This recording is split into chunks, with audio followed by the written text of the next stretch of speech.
Hello, welcome. Thank you for being here. I am Tavish Cardiff, one of the co-founders of Our Raw Material. If you are unfamiliar with Our Raw Material, we are a thought practice, a framework for common thought. That doesn't mean we have to think alike, but if we each think in the same framework, we have the ability to communicate with each other and represent ourselves. You can check out any of our intro videos that talk a little more in depth about what we are.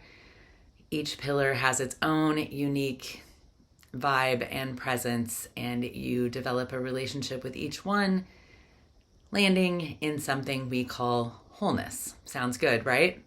This week we are discussing the resource pillar. It's pillar number 10. It's the last of the spiritual pillars, and it is exactly what it sounds like. What are the resources that are available to us and from us? Each of us has the ability to provide something for the people around us. I always say, even if you don't have anything, you can come up with a smile that a person needs. And sometimes that's enough, or the ability to listen is enough to offer something even when you feel like you don't have anything. The people who have abundance are looking for ways, hopefully, to share that abundance and to get the world a little more straight on each of us feeling like we have what we need. There's always going to be a disparity in who has what. What's that old Gandhi saying? There is enough for everyone's need, but not everyone's greed.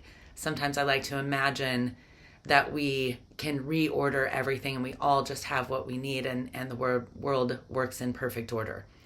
I know that's an ideal, but I like to throw it out there, especially during Resource Week when I think about the collective.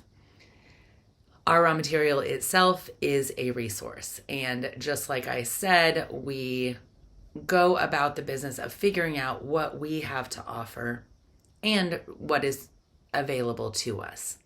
Resources, spirituality, sharing, giving, community, all the kinds of things that you think of when you consider shared resources.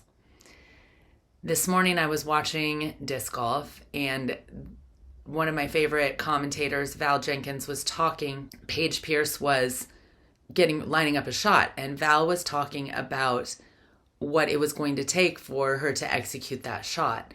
And after she executed the shot well, she turned to her caddy, Paige, and said something to the effect of, Val Doss, I have Val Doss to thank for that, just as Val was talking about what she needed to do. So it was a really cool moment. And Val said something like, it's not every day that Paige Pierce says your name on live TV, even though Val's right there on live TV. It was pretty cool, and just an exchange of disc golf resource, particularly within the women of disc golf, that reminded me as I was getting ready to do this video, how connected the women in disc golf are and what a resource, even when we don't know each other. When we find another female disc golfer out and about in the wild, we gravitate towards each other. We have something to talk about. We have something in common, and we at least know that we share the love of a sport, and that the disc golf communities, in every city have kind of the same vein or vibe of really cool people trying to do something great for their community and enjoy each other's company. We find resources in every community we look in. We find resources in businesses, in cities.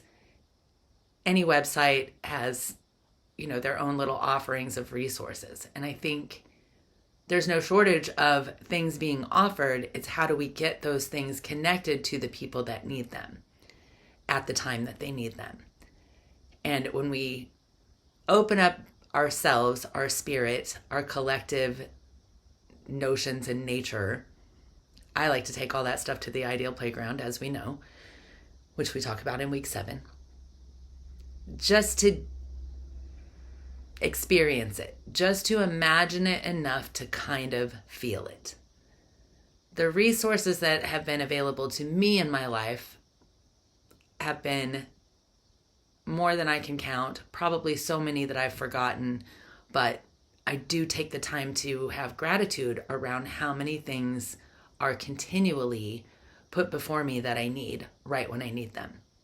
It's fascinating when you start watching what really comes at you and what you can offer that's needed right before you. This exchange is what the resource pillar is all about. As we go through our week, resource week, think about what types of things you can offer easily. I don't want you to have to fight yourself or sacrifice something to give. What can you give in the course of your normal day that's just easy to do? Do those things.